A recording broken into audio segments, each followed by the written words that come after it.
According to the Millennium Alliance for Humanity and the Biosphere, at the current rate of consumption, we only have 30 years of oil left, 40 years of natural gas, and 70 years of coal. Luckily, there are other ways to fuel our planet. Between hydroelectric, solar, and wind energy, also known as renewable or alternative energy sources. Renewable energy has long been used to power things before electricity was even created. Wind-powered boats go all the way back to 5000 BC Egypt. However, the first traces of electricity being produced by renewable sources is in 1878, when it was used to turn on a lamp in Northern England. Using and improving these 150-year-old technologies is beneficial to us all. In the short term, investing in solar energy can bring you financial relief as it lowers your bills, and in the long term, it can bring you cleaner air and lower pollution. Based on my research, not switching to alternative energy is short-sighted and dangerous. Aside from the benefits of a better economy and better planet, there simply isn't another way to sustain our economy without them. Fossil fuels will run out in our lifetime, and when they do, society is faced with two options: to switch or collapse. Renewable energy is great for the economy as it produces jobs and lowers the cost of living.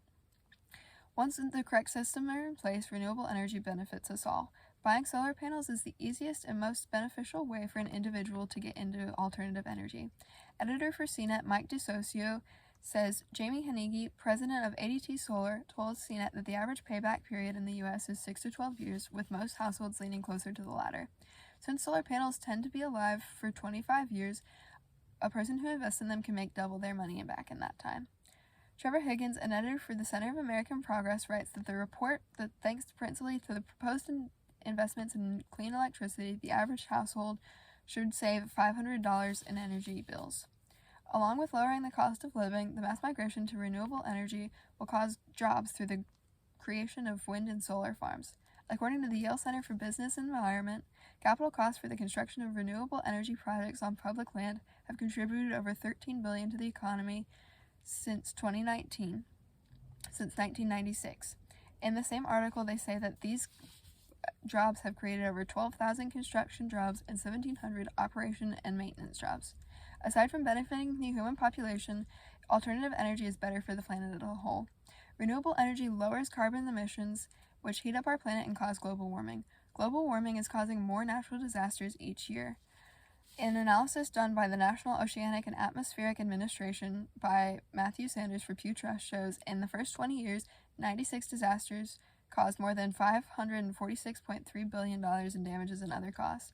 These figures rose to 244 events and $1.95 trillion in costs in the subsequent 20 years, marking a 154% increase in the number of billion-dollar disasters and a 257% increase in costs. Fortunately, according to the International Renewable Energy Agency, renewables and energy efficiency boosted by substantial electrification can solve over 90% of the necessary reductions in energy-related emissions. As well as reducing the amount of carbon in the air, decreasing the amount of pollutants is just as important. It would increase health across the globe, and according to Roberto Moller Candenosa, an editor for NASA, burning fossil fuels such as sulfur and nitrogen oxide are leading to premature death and respiratory illnesses, including asthma. These lacks of pollutants would also increase plant health as well as human health. A study done by the U.S. National Science Foundation shows that in their reports that nitrogen oxides cut in half increase yields by 10% for both winter and summer crops in Western Europe.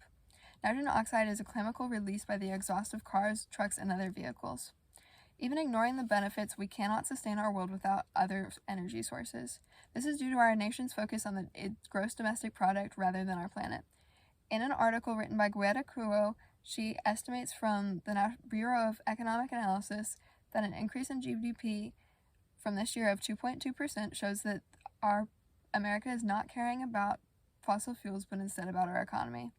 She also writes in the same article that American fuel consumption is increasing. She says energy consumption worldwide has grown by 2.3% in 2018, nearly twice the average rate of growth since 2010, which is driven by observed robust economy. With the increase in energy and the rapidly decreasing supply, we have to turn to other sources or the outfall will be catastrophic. Without fossil fuels to power our grid, our electricity system will fail. When this happens, as shown by the 5-day power outage in Venezuela, chaos occurs.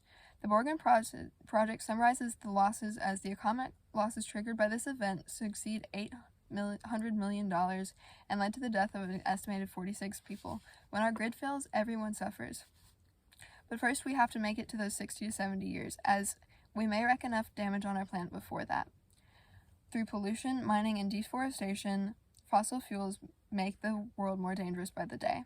The National Library of Medicine claims that there could be a climate-related extinction of 14 to 32% of all macroscopic organisms on the Earth within the next 50 years. The world may fall apart before our electrical grid does. Overall, a change to solar other energy sources is necessary for our planet to survive. Even if there was hundreds of years of fossil fuels left, I would still recommend a switch. However, there simply isn't. Explorer and speaker Robert Swan says, "The greatest threat to our planet is believing that somebody else is going to save it. And the truth is that they're not. The time is now, and we must act."